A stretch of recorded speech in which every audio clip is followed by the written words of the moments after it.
Prime de vie de Romuald Reber. Réalisation impactaudio.ch, lu par Yvan Piantella. En l'an 2020, la société humaine, confrontée à la montée de la violence urbaine, civique et économique, à la dégradation de son environnement et à la déshumanisation comportementale de sa population, a accepté pour survivre une nouvelle justice. Cette nouvelle justice devra lui garantir un avenir et un nouvel espoir. Dorénavant, chaque être humain devra s'acquitter d'une prime de vie. Quel en sera le prix?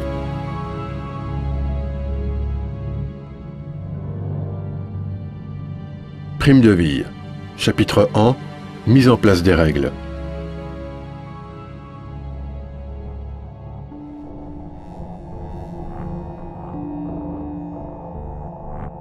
En décembre 2018, le conseil municipal du village de Borgon, dans le canton de Vaud, en Suisse, parcourt l'ordre du jour qui décidément se répète dans les dossiers à traiter.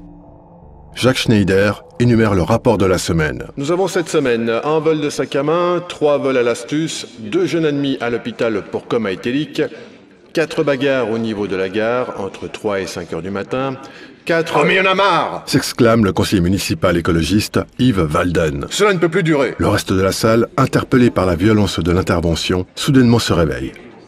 La conseillère Véronique Benjamin du Parti du Travail demande au conseiller Yves Walden de se calmer, prétextant que ce n'est pas si grave. Mais aussitôt, Yves Walden reprend son interpellation. « Trop, c'est trop. De façon générale, notre société se putréfie et n'est plus capable de réagir.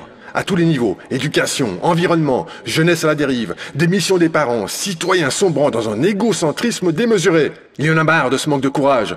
Je n'en peux plus, je quitte ce conseil et je vais réfléchir à cet avenir que l'on nous prépare. Veuillez m'excuser, je reviendrai avec une proposition à prendre ou à laisser. » Le reste du conseil resta pantois et personne ne trouva quoi dire. La séance fut close. Yves Walden n'est pourtant pas du genre impulsif. Cependant, cela faisait bien longtemps qu'il pensait à tout cela. Il était entré en politique comme on entre dans une association. Il voulait aider. Finalement, il voulait aider son prochain. Cet architecte de profession, âgé de 53 ans, reconnu tant au niveau national qu'international, avait déjà pas mal parcouru le monde, soit pendant et après ses études, mais aussi dans le cadre de son travail. Il était finalement de nature idéaliste, voire utopiste, pensant que le but de l'homme sur Terre est de s'améliorer en permanence.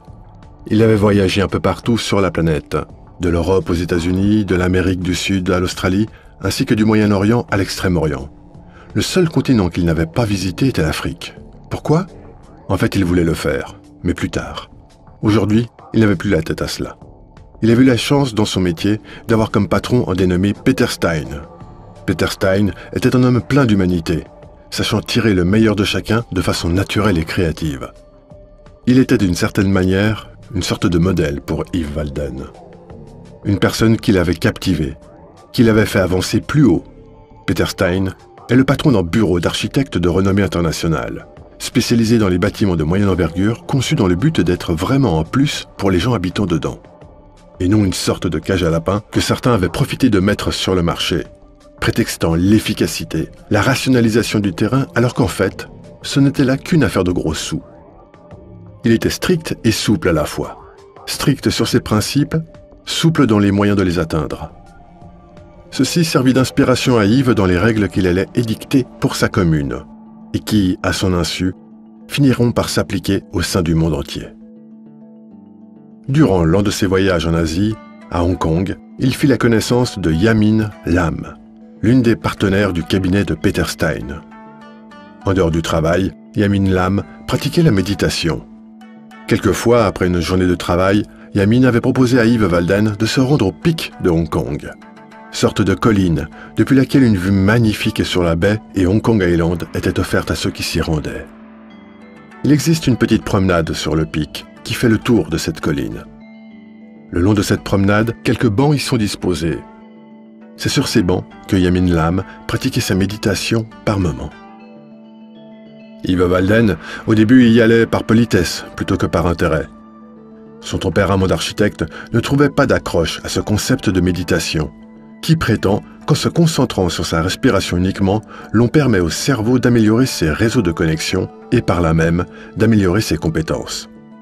Cependant, au fil des pratiques, il constata malgré lui un changement dans son comportement. Bien sûr, rien d'impressionnant. Mais somme toute, des petites choses qui peuvent changer une vie.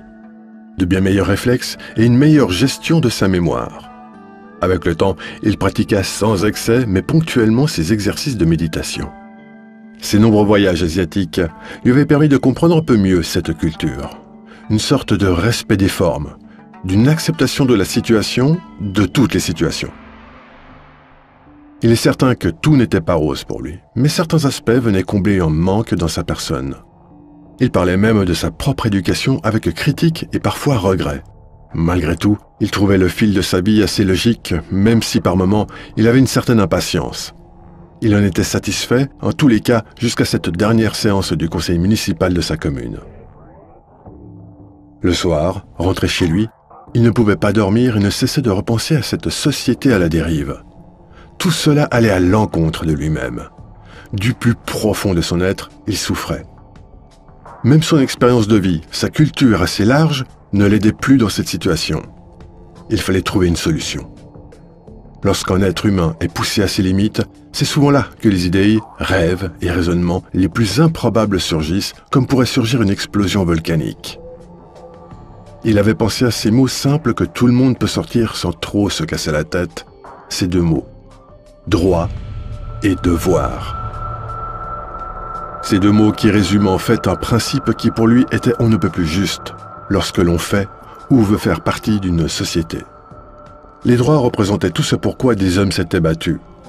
Les devoirs, quant à eux, étaient simplement le respect de ces combats et finalement la synthèse de ce que le meilleur de l'homme a pu faire et non le pire. Le problème étant que l'appréciation de ce concept de droit et devoir au nom de la liberté, n'était pas un acquis et n'arrivait pas à pénétrer durablement la pensée collective ni individuelle. C'était là qu'il fallait agir. En d'autres termes, légiférer ce concept. Il est certain, pensait-il, que les innombrables lois déjà en place auraient dû être suffisantes. Mais non, la preuve en était là. Il sentait, à travers la vue du monde et les nouvelles qui passaient de jour en jour, ainsi que l'évolution des mentalités, que bientôt la société irait vers un contrôle de plus en plus interactif. Ceci grâce à un système de réseau qui permettrait d'avoir des jugements rendus de plus en plus rapidement. Il imaginait qu'en comptabilisant les faits et gestes et émotions de chacun, on pourrait, en déduction des droits et des devoirs, lister ou plutôt calculer ce que l'individu apporterait réellement à une société. Et par la même occasion, ce que la société devrait garantir à chaque individu. Par ce jeu d'écriture, on pourrait en temps réel valoriser la société dans son ensemble, et récompenser ou pénaliser l'individu en fonction de son comportement. En fait, on assurerait la société contre toute déviation comportementale de ses membres en instaurant une prime de vie. La valeur de cette prime ne devrait pas être l'argent. Injuste et trop arbitraire. Pour lui, le plus juste serait le temps. Car pour chaque humain, le temps est égal. Le temps est précieux à tous. Et par défaut, tout le monde a du temps, même à l'heure de sa mort. Une seconde est aussi précieuse qu'une année. Le problème de ce concept et de son application était de communiquer et d'analyser les données recueillies sur un être humain et de les communiquer à un logiciel qui serait, en retour et après décryptage des informations, capable de les expliquer, de les comptabiliser et de les faire appliquer. En d'autres termes, de rendre son jugement. Indépendamment de la solution logicielle, la définition des règles devait dans un premier temps être établie. Le premier point d'interrogation étant de trouver le lien avec la loi en place. Dans tous les cas, pensait-il, les principes de base étant les droits et devoirs de chacun, il suffirait de définir un cadre et une liste de règles pour chacun de ces deux groupes. Il ne s'agissait pas uniquement de reprendre les textes juridiques en place. Il s'agissait de catégoriser l'émotionnel d'une personne physique, chaque émotion propre, afin d'établir un livre de compte de ses émotions et à la fin d'en calculer sa prime de vie. D'un côté, le respect ou non de ses droits, de l'autre, ses devoirs. La violation des droits d'une personne et l'oubli de ses devoirs découlant du libre arbitre de chaque personne finalement. Il partait du principe que le bien est dans l'humain, mais que le mal le dévore et qu'un combat qui dure tout le long d'une vie se mène en son sein. À chaque victoire du bien ou du mal, une émotion particulière est transmise. Chaque émotion serait donc transmise, puis analysée et vérifiée par un logiciel qui placerait le résultat en conformité avec les textes de loi. Chaque émotion comporterait l'analyse des événements antérieurs à sa création. En fait, il pensait que chaque événement lié à une personne serait transmis de façon autonome pour analyse de la conformité avec les textes de loi, même s'il ne devait générer aucune émotion. Ce qui permettrait de rendre une justice parfaite et autonome.